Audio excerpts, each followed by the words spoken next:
시카고에 있는 아주 좋은 그 기독교 사립 대학이죠. 이 휘튼 칼리지라고 하는 곳의 총장으로 섬기고 계시는 이 필립 라이큰 박사님은 총장이지만 사실은 목사님이십니다.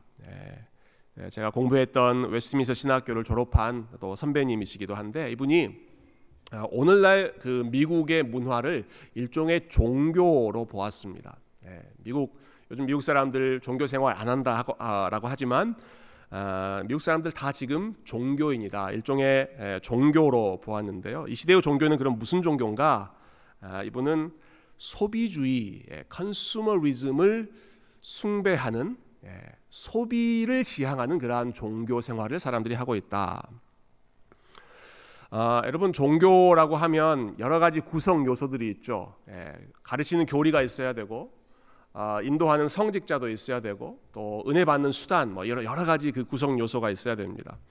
이분이 지금 이 시대가 신봉하는 소비주의 종교를 이렇게 정리하셨어요.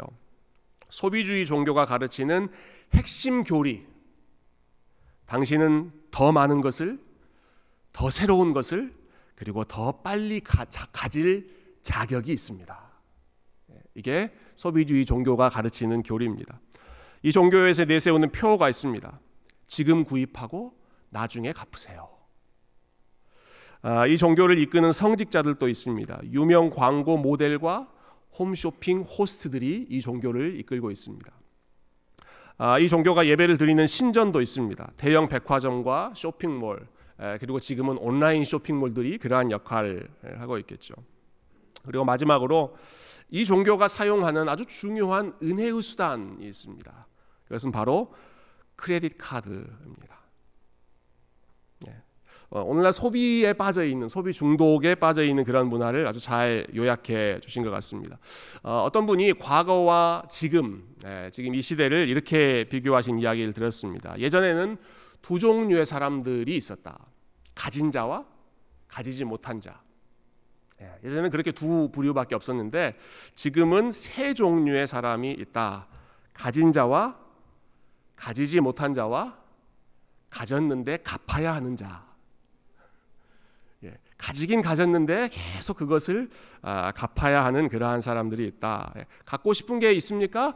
일단 지르고, 일단 구입하고 나중에 여러분이 갚을 수 있을 것입니다. 이런 식으로 우리의 욕심을 계속해서 부추긴다는 것이죠. 오늘날 시대의 또 다른 특징은 온라인 문화의 확산이죠. 페이스북, 인스타그램, SN 이런 것들이 너무 확산되면서 우리의 눈과 귀를 자극하는 비교 대상들이 무한대로 많아졌습니다. 미국 속담에 이러한 속담이 있습니다. 이웃집 잔디밭이 더 푸르게 보인다. 그런 속담이 있죠. 이웃집 잔디밭이 더 푸르게 보인다. 여러분, 이전에는 내 옆집의 잔디밭만 조심하면 됩니다. 거기만 안 보면 됩니다. 그러면 우리 마음을 지킬 수 있습니다. 그런데 지금은 클릭 한 번으로 전 세계의 모든 잔디밭을 우리가 다 볼 수 있습니다. 전 세계, 내가 아는 모든 사람들, 저 사람은 뭘 입고, 저 사람들은 뭘 타고, 저 사람들은 뭘 먹고, 뭘 하고 지내는지 하는 것을 순식간에 모든 소식을 들을 수 있기 때문에 그만큼 비교하는 대상이 많아지고 그만큼 우리의 마음을 자극하는 요소들이 많아졌다. 이런 시대적인 분위기 생각해 본다면, 여러분, 십계명에 나오는 10가지 계명들 중에 오늘 본문에 나오는 이 말씀, 이웃의 집을, 이웃의 것을 탐내지 말라, 탐내지 말지니라 라고 하는 이 마지막 계명이 아마 우리에게 가장 현실적이고 가장 어려운 명령일 거라고 생각합니다. 그래서 오늘 함께 읽었던 우리 민수기 11장 말씀을 통해서 탐심이라는 게 무엇인지, 그리고 탐심이 어떠한 결과를 이끌어내는지 하는 것을 잠깐 살펴보도록 하겠습니다. 성경 안에 보면 여러분, 탐심에 대해서 또 욕심에 대해서 경고하고 또 주의하는 그런 말씀들이 굉장히 많이 있는데요. 그 중에 제가 이 민수기 말씀을 오늘 본문으로 함께 고른 이유는 이 사건이 일어났던 타이밍이 굉장히 의미가 있기 때문에 그렇습니다. 저희가 지금 10주 동안 십계명 말씀을 살펴보고 있죠. 십계명 말씀을 받은 후에 이스라엘 백성들이 됐다, 이제 떠나자, 광야로 가나안 땅으로 떠난 것이 아니라 그 후에 시내산에 계속 머물렀습니다. 십계명을 받고 십계명을 교육한 후에 하나님께서 그 장소 시내산에서 거의 1년 가까이, 정확히는 9개월 가까운 시간 동안에 이스라엘 백성들을 훈련시키셨습니다. 십계명도 가르치고 예배를 어떻게 드려야 되는지도 가르치고 예배를 드리는 장소도 만들고 예배를 인도하는 제사장도 세우고 모든 준비를 아주 철저하게 하나님이 9개월 동안 1년 가까운 시간 동안에 이스라엘 백성들을 철저하게 훈련시키셨습니다.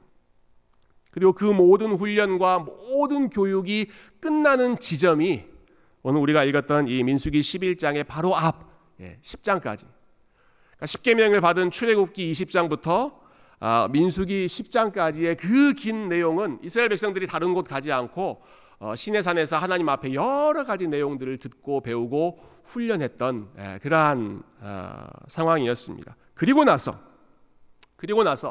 자 9개월간 1년 가까운 그 훈련의 기간이 끝나고 나서 드디어 이제 이스라엘 백성들이 광야로 나가고 약속의 땅을 향해서 첫 발을 내딛는 순간이 오늘 우리가 읽었던 그 민수기 11장 이때의 그 상황입니다. 마치 이런 것이죠. 하나님께서 심혈을 기울여서 공을 들여서 이스라엘 백성들을 좋은 군대로, 좋은 나라로 준비시키고 훈련시키신 다음에 오케이, 됐다, 렛츠 고, 이제 준비가 됐다, 우리 약속의 땅을 향해서 함께 전진해서 나가자. 하나님의 언약궤를 앞세우면서 이스라엘 백성들이 첫 발을 내딛는 바로 그 중요한 상황이 오늘 본문의 상황인데, 여러분, 그렇게 큰 포부를 안고 출발하자마자 가장 먼저 일어난 일이 무엇이었습니까? 민수기 11장 1절 말씀 다시 한번 볼까요?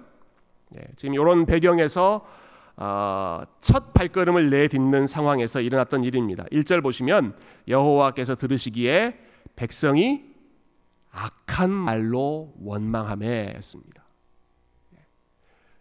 하나님이 열심히 1년 가까운 시간 동안에 준비해서 가르치고 또 당부하고 준비해서 심혈을 기울인 끝에 이스라엘 백성들이 드디어 첫 걸음을 내딛는데, 그때 그들이 무엇을 했는가?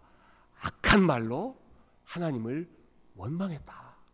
여러분, 하나님이 갖고 계셨던 그 큰 포부와 프로젝트, 그 계획이 한순간에 와르르 망가지는 안타까운 상황이었습니다.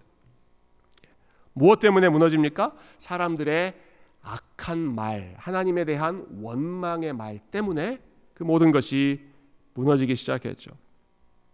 자, 그 악한 말의 실체가 무엇이었습니까? 조금 더 자세하게 보면 4절 한번 볼까요? 4절 같이 한번 읽어보십시다. 4절 시작. 그들 중에 섞여 사는 다른 인종들이 탐욕을 품음에 이스라엘 자손도 다시 울며 이르되 누가 우리에게 고기를 주어 먹게 하랴. 여러분, 원망의 그 악한 말의 핵심이 어떤 거였어요? 고기였습니다. 고기. 고기. 누가 우리에게 고기를 주어 먹게 하랴. 고기는 중요하죠. 고기 좋아하시는 분들은 이 이스라엘 민족들의 그 하는 말 가운데 어쩌면 동정심을 느끼실지도 모르겠습니다. 그렇지, 매번 똑같은 음식만 먹으면 힘들지, 고기가 있어야지. 일부 예배 나오시는 성도님들께는 좀 죄송한 말씀인데요, 우리 주일 점심 친교를 할 때 지난 주일에 고기 반찬이 나왔습니다.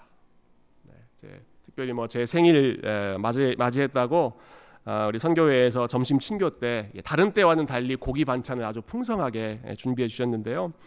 여러분, 고기 반찬이 나오니까 얼마나 분위기가 화기애애한지, 다른 때보다 훨씬 친교하는 분위기가 좋더라고요. 여러분, 음식은 중요합니다. 고기 반찬 중요합니다.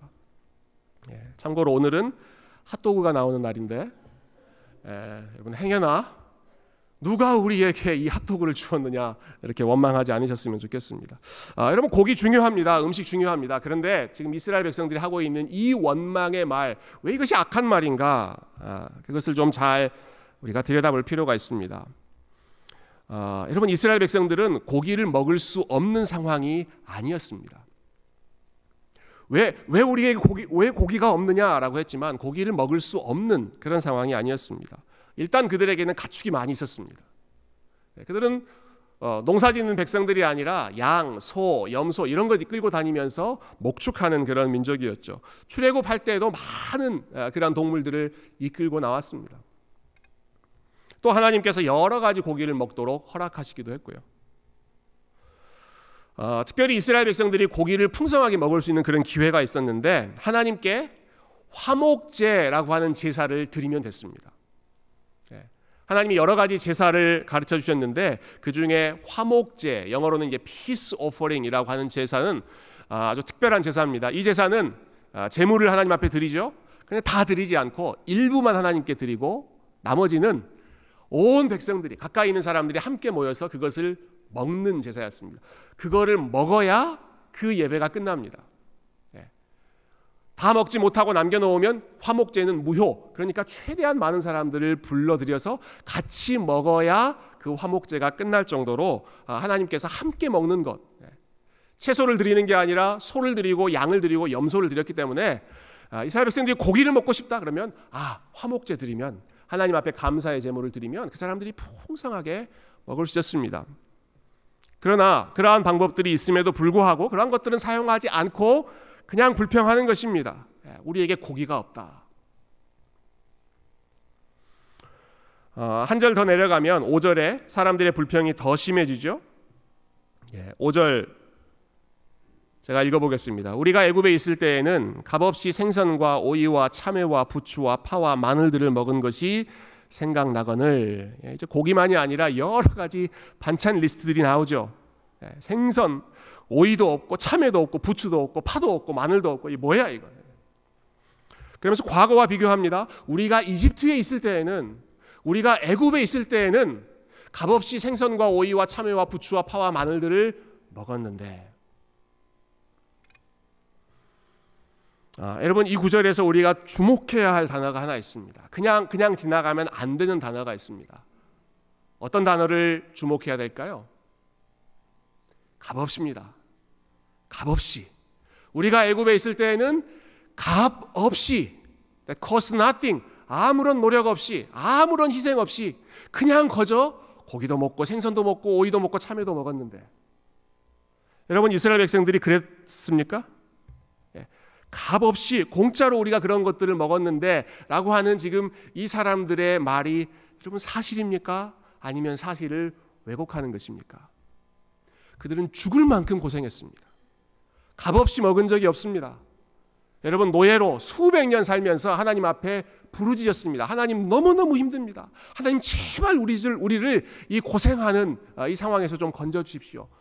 부르짖는 그 간절함이 있었을 정도로 그들은 고생했습니다. 값없이 먹는 것이 아니었습니다.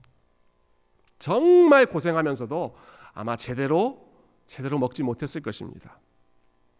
그러나 그들의 마음 가운데 탐욕을 품었을 때, 4절에 저들이 탐욕을 품으니까 어떤 일이 일어났는가? 과거의 기억을 왜곡하죠.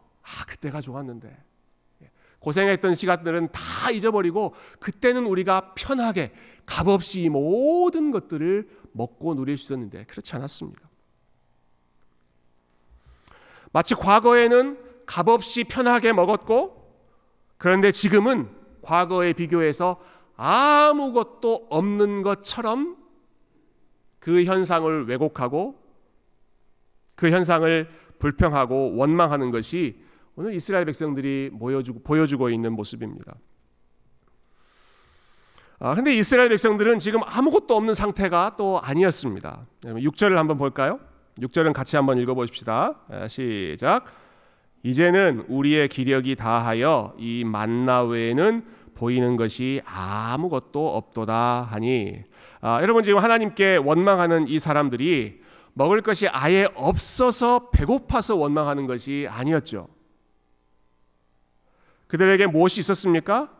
만나라고 불리는 음식이 있었습니다. 하나님께서 매일 아침마다 그들을 위해서 먹고 살 수 있도록 공급해 주시는 만나. 오늘날식으로 말하면 일종의 시리얼, 아주 달콤한 시리얼과 같은 그러한 과자, 만나가 있었습니다. 이날 아침에도 이스라엘 백성들은 그 만나를 먹고 하루를 시작했을 것입니다. 만나를 먹고 그 만나가 주는 그 힘으로 열심히 하나님을 원망하고 불평하는 것입니다. 만나는 이스라엘 백성들이 노력해서 얻은 것이 아닙니다. 매일 밤 그들이 자고 있는 동안에, 자고 나면 이스라엘 캠프 전체가 하얀 만나로 뒤덮였습니다. 매일 밤 자고 있는 동안에, 그들이 아무런 노력을 하고 있지 않는 동안에 하나님께서 거저 주신 것, 이거야말로 하나님이 값 없이 주시는 것이 만나였습니다. 노력해서 얻은 것이 아니라 하나님이 선물로 거저 주셨던 은혜의 선물이 만나였죠.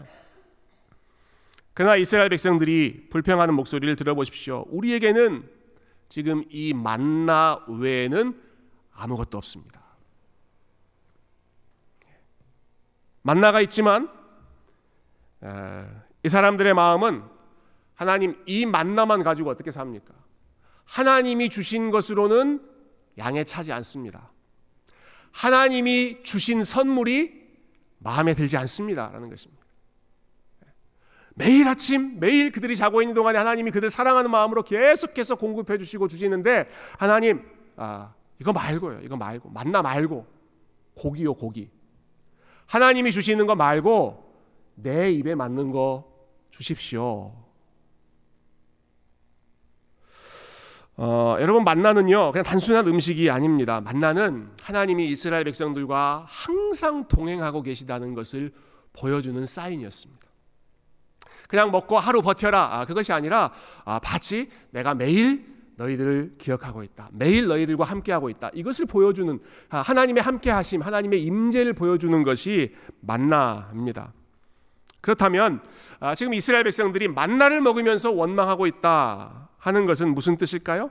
하나님이 함께하시고 하나님이 인도하시는 것으로는 나는 충분치 않습니다 라는 것입니다.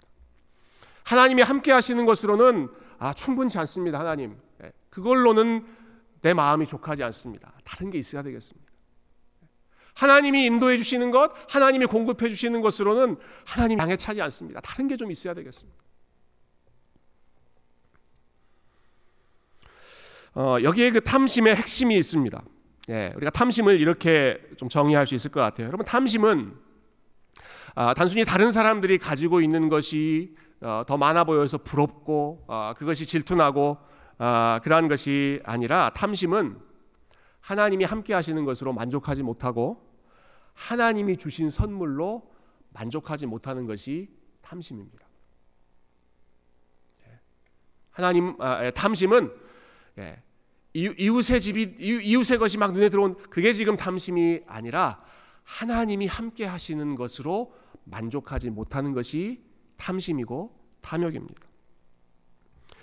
결국 상황에 대해서 불평하는 것이 아니죠. 그들은 하나님에 대해서 불평하는 것입니다. 하나님과의 관계, 하나님의 선하심에 대해서 불평하는 것이 탐심이죠. 여러분, 그리고 이러한 탐심의 가장 밑바닥에는 사실은 교만한 마음이 깔려 있습니다. 내가 하나님보다 더 지혜롭다, 내가 하나님보다 더 똑똑하다라는 생각이 탐심의 밑에 깔려있는 마음입니다. 나에게는 이것이 필요한데 하나님은 제대로 알지도 못하시고 자꾸 만나만 주신다. 여러분, 이게 지금 탐심의 기저에 깔려있는 마음이지 않습니까? 내가 생각하기에는 이렇게 하시는 게 맞는 것 같은데, 내가 생각할 때는 이것이 지금 있어야 맞는 것 같은데 왜 하나님은 이걸 안 주시고 계속 만나만 주시지? 다른 것을 주시지? 하나님의 지혜에 대해서, 하나님이 인도하시는 방식에 대해서 불만을 갖는 것이 탐심입니다.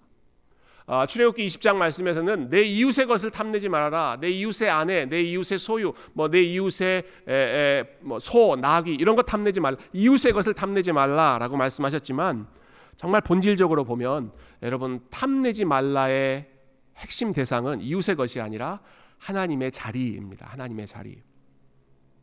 탐심의 핵심은 내가 하나님의 지혜보다 더 지혜롭고 내가 하면 하나님보다 더 잘할 수 있는 거 있을 것 같은데 하나님이 내가 원하는 대로 안 하신다.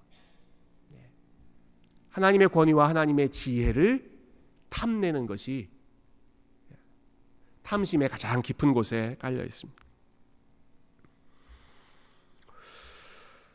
이스라엘 백성들이 탐심 때문에 무너졌는데요. 이 탐심을 좀 극복했던 사람, 여러분 잘 아시는 사도 바울 이야기를 좀 같이 나누면 좋겠습니다.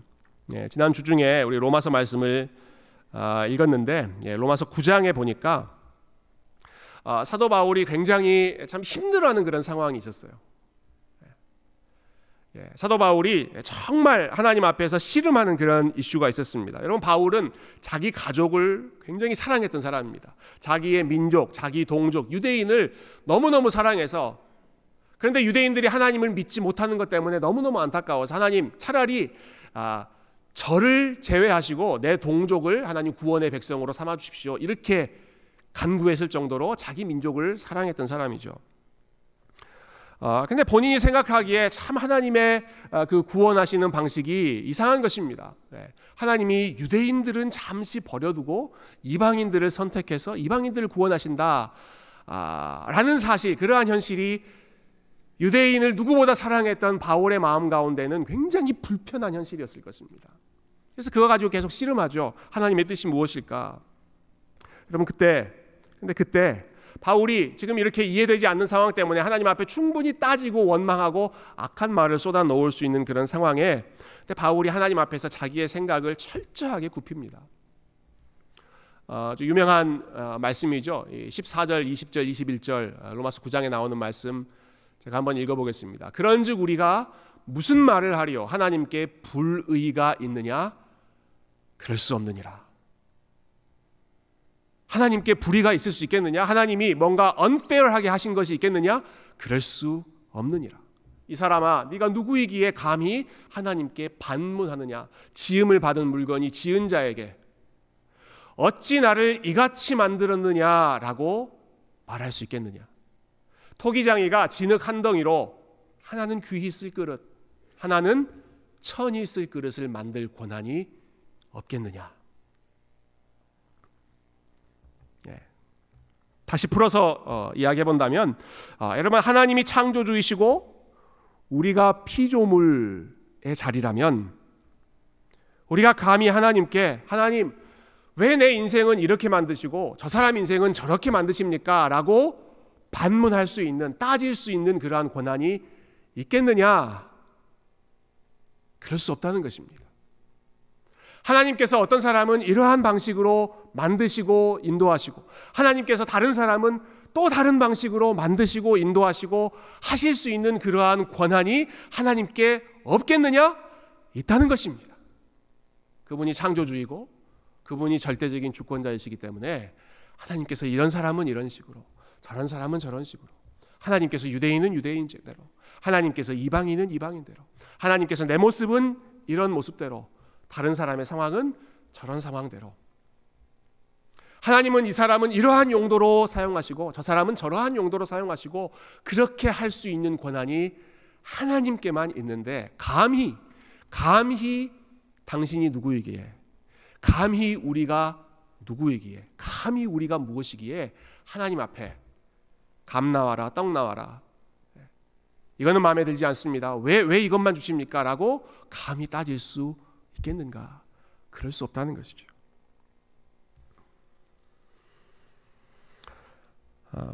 다시 한번 말씀드리지만 여러분, 탐심의 뿌리에는, 탐심의 가장 깊은 밑바닥에는 하나님이 선한 분이시고 하나님이 지혜로우신 분이다라는 것을 인정하지 않고 믿지 않는 그러한 불신의 마음, 그것이 깔려 있습니다. 여러분, 그래서 그 마음이 해결되지 않으면, 그 마음이 바뀌지 않으면 설령 아무리 문제가 해결되고 아무리 상황이 좋아진다고 하더라도, 아무리 상황이 내가 원하는 상황으로 바뀐다고 하더라도 그 마음에서 탐심은 절대로 사라지지 않습니다.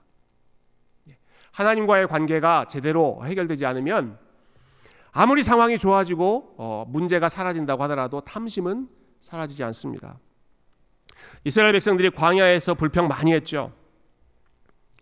그래서 그들의 꿈에도 소원은 가나안 땅, 약속의 땅 들어가는 거였습니다. 광야 생활 끝나고 좋은 땅, 약속의 땅 들어갔으니까 더 이상 불평하지 않고 원망하지 않고 살았겠죠? 천만에요. 가나안 땅에 들어가서 또 불평합니다. 하나님, 다른 나라는 다 왕이 있는데 우리나라는 왜 왕이 없습니까? 우리나라도 왕을 세워주십시오. 야, 너희들은 내가 왕이잖아. 내가 왕. 내가 너희들의 왕이잖아. 내가 지금까지 너희들 인도했잖아. 아니요, 하나님 말고 다른 왕 우리에게 좀 세워주십시오. 하나님이 왕 세워주십니다. 그들의 소원대로 들어주십니다. 그러면 불만이 사라졌을까요? 그렇지 않습니다. 하나님, 왜 우리 왕은 우리를 이렇게 힘들게 하죠? 왜 우리 왕은 이렇게 우리에게 무거운 짐을 지어줍니까? 이 왕 마음에 들지 않습니다. 나라를 두 쪽으로 나눠서 남과 북 나누고 10개의 지파가 북쪽으로 올라가는 또 그러한 반역의 일이 일어나죠. 자, 불평했던 상황이 바뀝니다. 본인들이 원하던 상황, 가나안 땅, 또 왕, 이러한 상황들이 되었습니다. 그러나 탐심은 사라지지 않았습니다. 하나님께서 이것만 바꿔주시면, 하나님께서 이렇게만 해주시면 내가 더 이상 욕심내지 않을 텐데, 아니요, 그렇지 않습니다. 그래도 또 우리의 마음은 탐심으로 뒤덮일 것입니다. 여러분, 탐심은 그런 방식으로 상황이 좋아지는 것으로 해서 사라지지 않습니다. 탐심은 어떻게 해야 사라지는가? 오늘 그 본문의 말씀이 음식과 관련된 내용이니까 음식에 좀 비유해 본다면, 여러분 버페 음식점 가보신 적 있으시죠? 차이니즈 뷔페건 아니면 all you can eat 고기 뷔페건 처음 가면 막 눈이 휘둥그레집니다. 막 음식에 대한 크레이빙, 막 먹고 싶은 마음이 솟구쳐 오르죠. 이것도 맛있어 보이고 저것도 맛있어 보이고, 이것도 내가 먹을 수 있을 것 같고 저것도 먹을 수 있을 것 같고, 내가 오늘은 기필코 내가 먹을 수 있는 최대한 더 먹어버리라. 그래서 열심히 달려들지만 여러분, 배가 부르면 어떻게 됩니까? 배가 부르면 아무리 좋은 음식이 있어도, 아무리 맛있는 음식이 있어도, 아무리 들이내미는 그러한 접시가 있어도 더 이상 먹을 수 없습니다. 배가 부르면. 여러분, 탐심은 그렇게만 없어질 수 있습니다. 탐심은 그러한 방식으로만 없어질 수 있습니다. 욕심을 버려야지, 마음을 비워야지, 세상에 대한 집착을 버려야지, 그렇게 한다고 해서 탐심이 사라지는 것이 아니라, 여러분, 우리는 죽을 때까지 욕심을 버릴 수 없습니다. 세상에 대한 집착, 마음을 비울 수가 없습니다. 우리는 끊임없이 이것저것이 눈에 들어오고 귀에 들어오기 때문이죠. 마음을 버리고 욕심을 버리는 것으로 탐심을 이기는 것이 아니라, 여러분, 우리의 마음을 채우고, 우리의 마음을 정말 좋은 음식으로 가득 채워서 우리의 마음이 넉넉해졌을 때, 배부를 때에만 다른 것에 눈이 돌아가지 않는다라는 것이죠. 저와 여러분의 마음을 하나님의 사랑으로, 하나님의 지혜로, 그리고 하나님의 선하심으로 배부르게 채울 때에만 다른 사람들이 가지고 있는 것이 눈에 들어오지 않습니다. 다른 방식으로는 탐심이 사라지지 않습니다.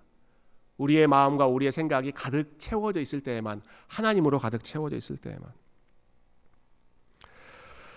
내 모든 상황의 배후에 하나님이 계신다, 이 사실을 우리가 믿고 있을 때, 근데 그 하나님은 가장 지혜로운 분이시다, 나보다 더 지혜로운 분이시다, 가장 완벽한 분이시다, 그리고 그 하나님은 나를 가장 사랑하시고 지금도 나와 함께 동행하시는 분이시다. 여러분, 이 사실로 채워지지 않으면, 이 사실이 흔들리기 시작하면 우리는 어떠한 것으로도 유혹을 받고 탐심에 흔들리고 넘어질 수밖에 없는 연약한 존재이지만, 그러나 우리가 그 사실을 인정하고 그 사실을 찬양하고 그 하나님으로 인해서 감사하기 시작하면 바로 그때 하나님으로 우리의 마음이 채워질 때에만 탐심이 힘을 잃고 탐심이 사라질 수 있는 줄로 믿습니다. 말씀을 정리하고 싶은데요, 제가 몇 주 전에 부모를 공경하라 하는 말씀을 나눌 때 한국에서 활동하는 의사 선생님 이야기를 한번 말씀드린 적이 있었습니다. 어린이들, 청소년들을 오랫동안 상담하셨던 그 정신과 의사, 조선미라고 하는 교수님, 기억나세요? 제가 소개해드렸던 그분이 지난주에 보니까 요즘에 가장 핫한 사람들만 나온다는 그 You Quiz on the Block이라고 하는 그 인터뷰하는 채널 있죠. 그 프로그램에 초대가 돼서 섭외를 받으셨더라고요. 이번에도 여러 가지 자녀 양육을 어떻게 해야 되는지 참 좋은 말씀들을 많이 해주셨습니다. 방송 마지막 부분에 그 프로그램의 호스트인 유재석 씨가 교수님에게 이렇게 묻더라고요. 좋은 부모가 되려면 어떻게 해야 될까요? 많은 분들의 관심사 아닙니까? 좋은 부모가 되려면 어떻게 해야 될까요? 이렇게 물었을 때 이분이 거기에 대해서 직접 이렇게 해야 됩니다 라고 대답하지 않고 오히려 질문을 던지셨어요. 왜 우리는 꼭 좋은 부모가 되어야 된다고 생각할까요? 왜 우리는 꼭 좋은 부모가 되어야 된다고 생각할까요? 부모라는 것 자체가 좋은 것 아닌가요? 부모가 있다는 것 자체가 아이들에게는 제일 좋은 것 아닙니까? 왜 우리는 꼭 좋은 부모가 되려고 그렇게 애쓸까? 이분이 이렇게 이야기하시더라고요. 역사상 어느 때보다도 더 많이 사람들이 좋은 부모가 되려고 애쓰고 아이들을 잘 키워보려고 애쓰고 있는데 그런데 아이들은 제일 많이 불행해졌습니다. 여러분 왜 그렇게 됐을까요?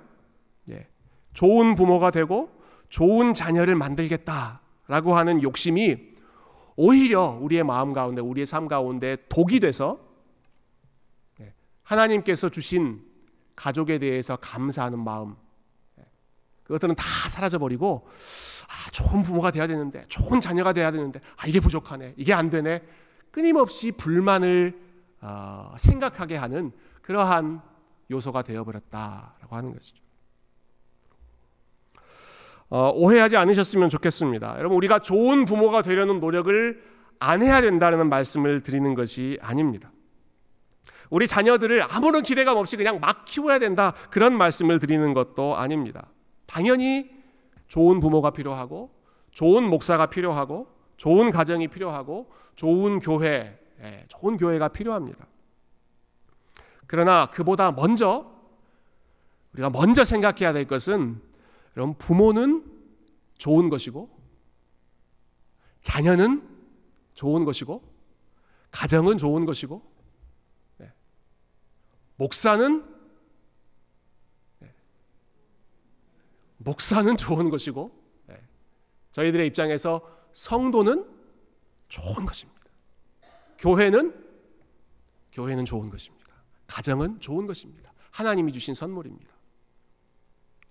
좋은 교회, 좋은 가정, 좋은 부모, 좋은 자녀 열심히 노력하고 열심히 추구해야 되겠지만 그것이 하나님께서 이미 우리에게 주신 좋은 것 부모, 자녀, 우리의 가족, 남편, 아내